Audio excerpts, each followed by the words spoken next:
வரமத்துல்லாஹி வ பரகாத்துஹு. தோழமை கட்சி தோழர்களுக்கு நெஞ்சார்ந்த வாழ்த்துக்களையும் அன்பையும் தெரிவித்து என்னுடைய உரையை வருகிறேன். ஆண்களை விட பெண்கள் சகோதரிகள் எங்களுடைய உரிமைகளை நாங்கள் விட்டுக் கொடுக்க மாட்டோம் என்று வீதிக்கு வந்திருக்கிறார்கள். யாராங்க? ஆண்களை விட பெண்கள் சகோதரிகள். இந்த வக்ஃப் சட்ட திருத்தம் என்பது ஒரு பொய்யான செய்தியை நாட்டில் உலவ விட்டுக் கொண்டிருக்கிறார்கள்.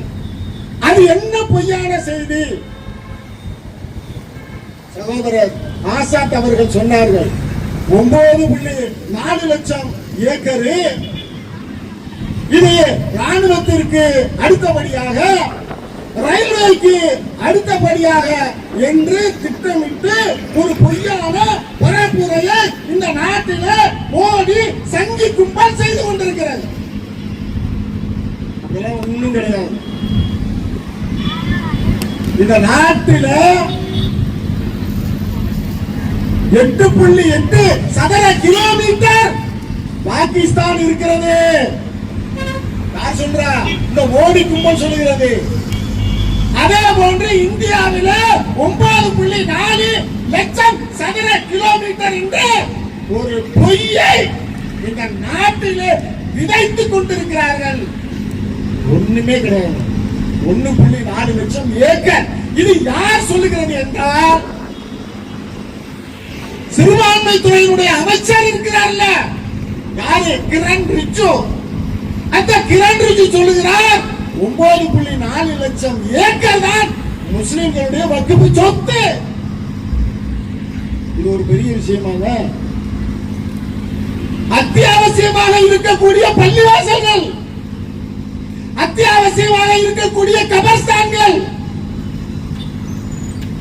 இது போன்று கல்வி நிலையங்கள், மதரசாக்கள், இந்த வக்ஃப் சார்பாக கட்டி கொடுக்கப்பட்ட கல்லூரிகள், இதெல்லாம் வருதா? இதே போன்றுதான் HRNC இந்து அறநிலையத்துறை இருக்குது. இந்த நாட்டில் 6 லட்சம் 7 லட்சம் கிராமங்கள் இருக்குது. இந்த 6 லட்சம் 7 லட்சம் கிராமத்தில் 80% முஸ்லிம்கள் இருக்கிறாங்க. எத்தனை? 80%. இந்த 80% ஊர்களில் 10 பேர் முஸ்லிம் இருப்பான். 10 குடும்பம், 50 குடும்பம் இருக்கும், 100 குடும்பங்கள் இருக்கும். ஆனால் அவனுடைய அத்தியாவசிய தேவை பள்ளிவாசலும் கபர்ஸ்தானும். பள்ளிவாசத்துடைய ஒரு சின்ன மதரசா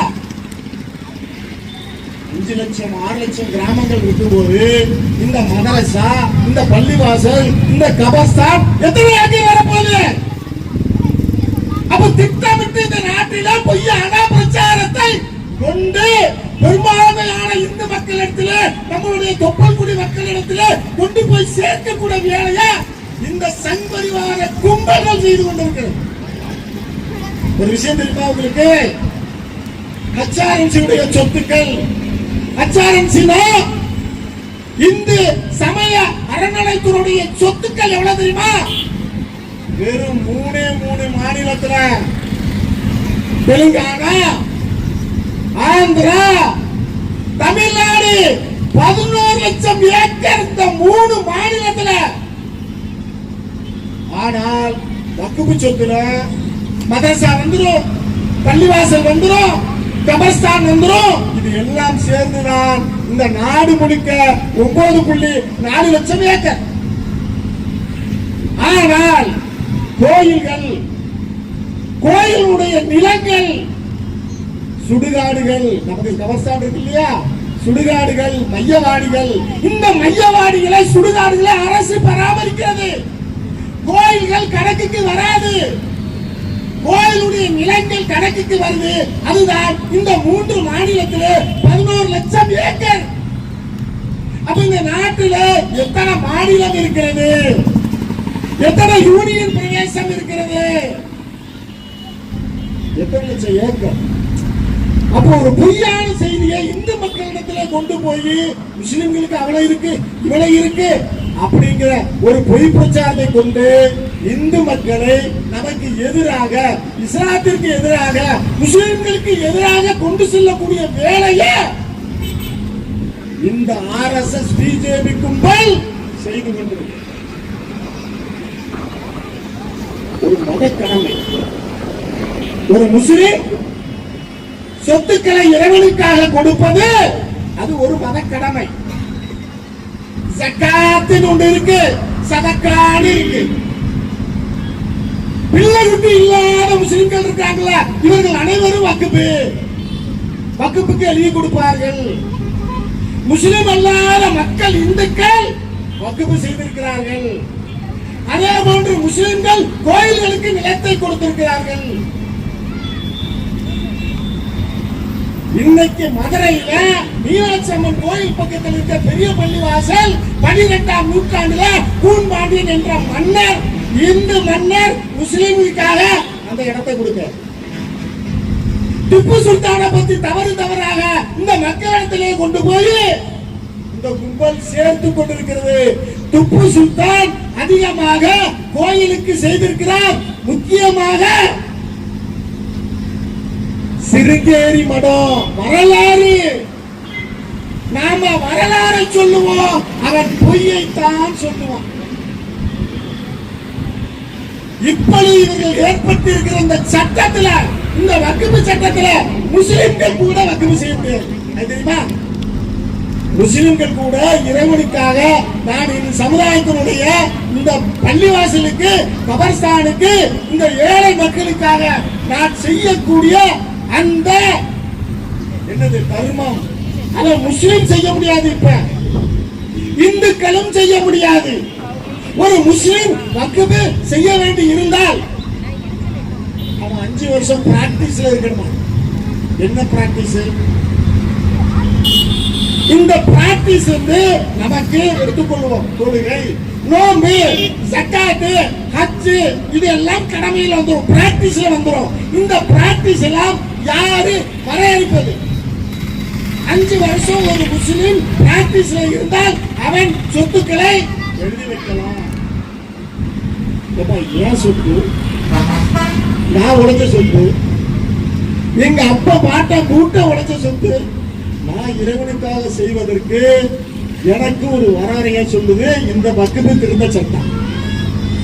ஆனால் நமக்கு ஆர்டிகல் 14, 15, 25, 26, 29, 1/29/1 நம்மளுடைய வழிபாட்டு உரிமை, நம்மளுடைய பண்பாட்டு உரிமை, நம்மளுடைய மத பிரிவு நிறுவனங்களுடைய உரிமை, இதையெல்லாம் நமக்கு அரசியல் சாசன சட்டம் சொல்லி இருக்கிறது. இந்த அரசியல் சாசன சட்டத்திற்கு எதிராக ஒரு வக்ஃப் திருத்த சட்டம்னு வக்ஃபே செய்ய முடியாது. இருந்த முஸ்லிம்களுக்கு வக்ஃப்ங்கிற சொத்தே இருக்காது. யாரு வேண்டாலும் வக்ஃப் சொத்தை ஆட்டையே போடலாம், யார் வேணாலும் போடலாம். அப்படி ஒரு சட்ட திருத்தத்தை இந்த வக்ஃப் திருத்த சட்டம் கொடுக்குது. எதிர்ப்புகள் கிளம்புதில்லை. இந்த சட்டத்திற்கு எதிர்ப்புகள் கிளம்புதா இல்லையா? இந்த எதிர்ப்புகள் கிளம்பும் போது கூட்டுக்குழுக்கு அனுப்புறாங்க. கூட்டுக்குழுல நாங்கள் இவ்வளவு திருத்தங்களை தருகிறோம் என்றால் அந்த திருத்தத்தை ஏற்றுக்கிறோம்.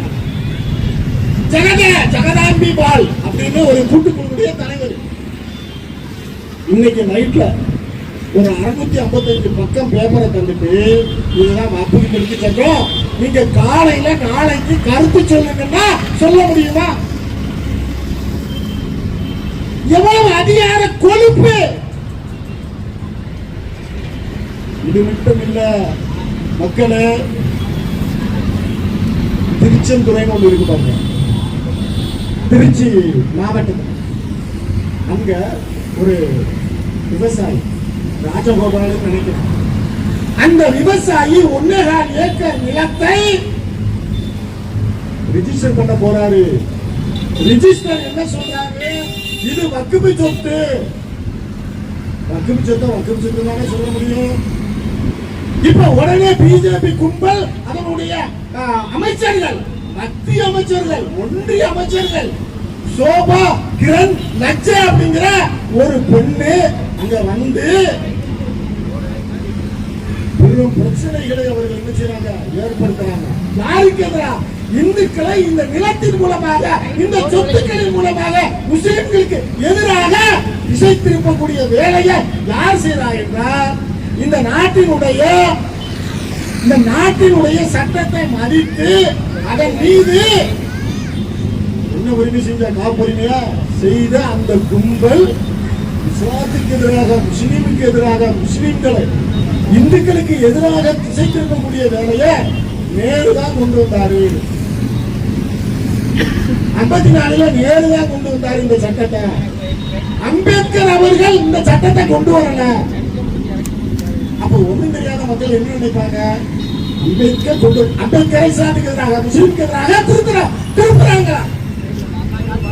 அம்பேத்கர் அரசியல் சாசன சட்டத்தை தான் அவர் சொல்லுவார். அந்த சட்டம் தான் ஆர்டிகல் 14, 15, 25, 26. அப்ப இதே கேள்வியை நாம அறநிலையத்துறை, இந்து சமய அறநிலையத்துறையில நம்ம கேள்வி கேட்போம் இல்லையா? அரசியல் சட்டத்தை அம்பேத்கர் இந்த சட்ட பிரிவை கொண்டு வரலன்னா, அப்ப HRMCங்கிற சட்டம் இருக்குல்ல, இந்திய அறநிலையத்துறை, இந்த சட்டமும் எப்ப வருதுன்னா 60 வருது. அப்ப அம்பேத்கரை சொன்னால் ஒரு ஒடுக்கப்பட்ட சமுதாயத்துக்கு எதிராக திருப்பக்கூடிய அந்த வேலையை இந்த சங்கி மோடி கும்பல் செய்தா இல்லையா? கேரளால எர்ணாகுளத்துல முன்னப்பம்மன்னு ஒரு ஊர், எனக்கு சரியா அந்த ஊர் பேர் தெரியல. அதுல 407 ஏக்கர் வக்ஃபு சொத்து. இந்த வக்ஃபு சொத்தை கிறிஸ்தவர்களும் இந்துக்களும் அதை ஆக்கிரமித்திருக்கிறார்கள். அப்ப வக்ஃபு ப்ராப்பர்ட்டியை நீக்கக்கூடிய வேலை எப்படி நம்மளுடைய அறநிலையத்துறை அமைச்சர் பேர் என்ன, சேகர் பாபு 5000 ஏக்கர் 6000 ஏக்கர் என்று ஆக்கிரமித்த யாரு? இந்து மக்கள் தான். அந்த இந்து மக்கள் இருந்து மீட்டி எடுத்திருக்காங்களே, அது போல வக்ஃபு சொத்தை மீட்டி எடுப்பாங்களா, எடுக்க மாட்டாங்களா? அப்ப இந்த பிஜேபி கும்பல் அவர்கள் உள்ள உளுந்து கிறிஸ்தவர்களையும் அந்த இந்து மக்களையும் முஸ்லிமுக்கு எதிராக திருப்பக்கூடிய வேலையை இந்த சங்கி கும்பல் செய்யும். சுரேஷ் கோபின்னு ஒரு எம்பி இருக்கா தெரியுமா, கேரளாவில்? சுரேஷ் கோபி இப்ப இந்த சீசன்ல, இந்த ஐயப்ப சீசன்ல சொன்னது என்ன தெரியுமா, நீங்கள் ஐயப்பன் கோயிலுக்கு போனால் அங்க மாபர் மசூதி ஒன்று இருக்கு, அங்கே நீங்கள் வழிபாடு நடத்தி விடாதீர்கள். அப்படி நீங்கள் வழிபாடு நடத்தினால் ஐயப்பன் கோயிலை வக்ஃபு சொத்து என்று சொல்லுவார்கள்.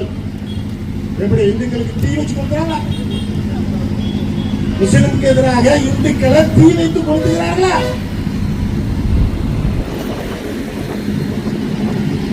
நாடு முழுக்க எல்லா வலைதளங்களிலும் பொய் பொய் பொய். அதற்கு அதிகமான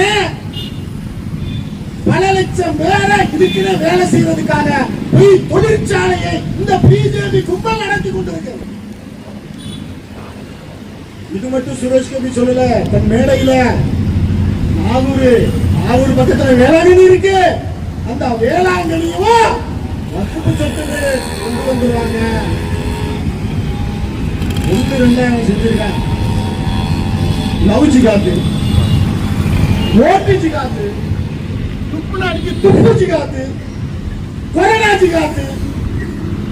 இந்த சட்டமா இஸ்லாமுக்கு எதிராக இஸ்லாமியர்களை முஸ்லிம்களை 2ஆம் தர குடிமக்களாக ஆக்கக்கூடிய வேலையை இந்த கும்பல் செய்யும்.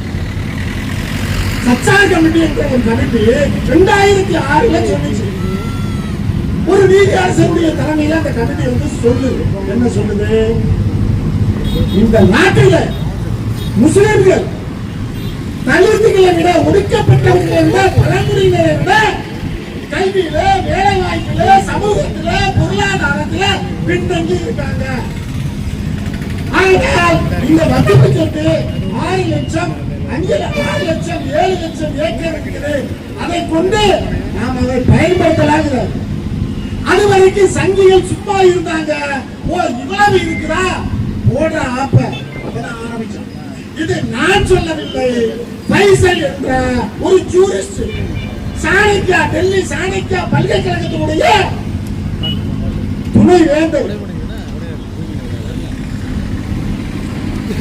கிட்டத்தட்ட 16,000 யார் சொல்றா அப்படின்னா, நாம ஸ்டேட் போர்டு, இந்த வக்ஃப் போர்டு இருக்கு இல்லையா, இந்த ஸ்டேட் வக்ஃப் போர்டு கவுன்சில் ஒன்று இருக்கு, அது வந்து சென்ட்ரல். இந்த சென்ட்ரல் கவுன்சில் சொல்லுகிறது 12,259 வக்ஃப் ப்ராப்பர்ட்டிகள் ஆக்கிரமிக்கப்பட்டிருக்கிறது. 31,254 நிலங்கள் ஆக்கிரமிக்கப்பட்டிருக்கிறது. அதுல 1,362 அசெட்ஸ்கள். இது எல்லாம் யார் ஆக்கிரமித்திருக்கிறார்கள் என்றால் அரசு ஆக்கிரமித்திருக்கிறது. டெல்லியில நமக்கு வக்ஃப் சொத்து முஸ்லிம்களுக்கு 6,000 கோடி ப்ராப்பர்ட்டி இருக்கு.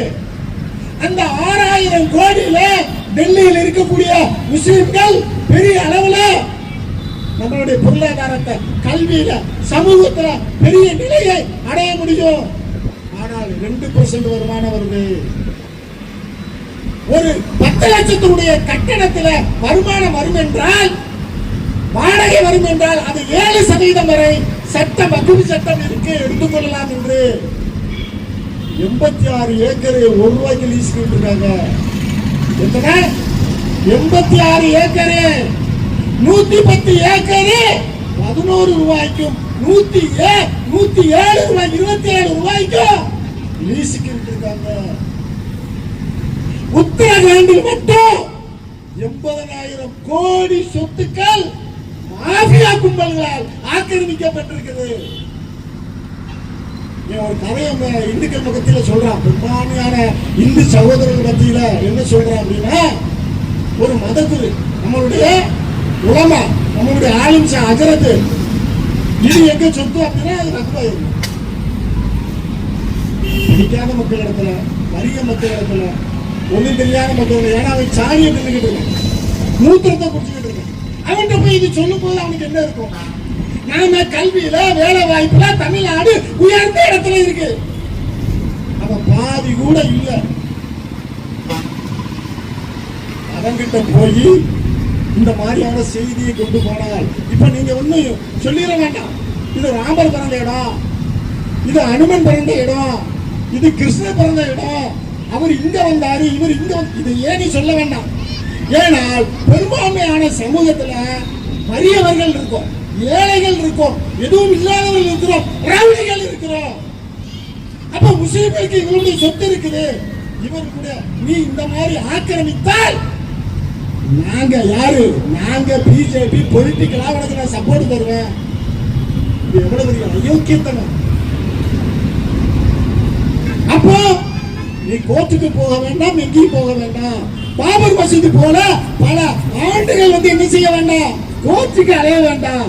இந்த மக்களை தூண்டிவிட்டால் முஸ்லிமுடைய சொத்துக்களை அபகரிச்சலாம், ஆக்கிரமிப்பு செய்யலாம். ஆனால் நாட்டிலே இது போன்ற ஒரு தூண்டுதலை ஏற்படுத்தினால் மிகப்பெரிய, நாட்டில மிகப்பெரிய கலவரங்கள் ஏற்படும் இல்லையா? சொத்து இருக்குது, போய் கேட்டாங்க மக்கள். இப்ப என்ன பண்ணுதா, அவர்கள் முஸ்லிம்கள், நாம் இந்துக்கள், இப்படி ஒரு பயனறிய ஏற்படுத்தி இருக்கிறோம். அவர்களுக்கு நமக்கா பிரச்சனை, முஸ்லிம் தான பிரச்சனை. இந்த மனநிலை ஒரு மனிதர்களுக்கு கூட வரக்கூடாது, ஒரு சாமானிய மக்களுக்கு கூட இந்த மனநிலை வரக்கூடாது. இது நியாயமா? இது நியாயமற்றது. இதில் தான் ஒரு சமூகம் இருக்க வேண்டும். இப்படி இவர்களை முஸ்லிம்களுக்கு எதிராக திரட்டி மிகப்பெரிய ஒரு அநியாயத்தை, அக்கிரமத்தை, கொடுமையை இரண்டாம் தர குடிமக்களாக இந்த நாட்டில் இந்த பிஜேபி கும்பல் செய்கிறது. நாங்கள் கேட்கிறோம், எங்களுடைய இந்து சமூக மக்களே, முஸ்லிம் மக்களே, கிறிஸ்தவ மக்களே, நாம் நியாயத்தின் பக்கம் இருப்போம். இது போன்ற இந்த கும்பல், இந்த அக்கிரமக்கார அநியாய கும்பலை நாம் விரட்டி அடிப்போம் என்பதற்காக தான் இது போன்ற கூட்டங்களை மனிதநேய மக்கள் கட்சியின் சார்பாக நாம் நடத்துகிறோம். இதில் ஒரு கும்பல் இருக்கா பாருங்க, நம்ம இதில் முஸ்லீம் இல்லை, இங்கிலீஷ் பேரை வச்சுக்கிட்டு ஒரு கும்பல் இருக்கு. சட்டம் போட்டது மோடி, கூட்டுக்குழு அமைச்சது மோடி, கூட்டுக்குழுல இத்தனை பேர் இருக்கணும் சொல்றது மோடி, எதிர்கட்சிகள் இருக்கணும் சொல்றது மோடி, சட்டத்தை போட்டது மோடி. எதிர்கட்சிகள் கூகுங்கிறான், ஜனநாயகம் இல்ல பாராளுமன்றத்துல கேட்க மாட்டாங்கிறான். ஆனா இவன் என்ன சொல்றான் தெரியுமா? திமுக தான் காரணம். இப்படி மக்கள் மத்தியில கொண்டு போய் ஒரு மனமாற்ற வேலையை பிஜேபிக்கு ஆதரவாக ஒரு வேலையை இந்த கும்பல் செய்து கொண்டிருக்கிறது என்பதையும் உங்களுடைய கவனத்திற்கு நாங்கள் கொண்டு வருகிறோம்.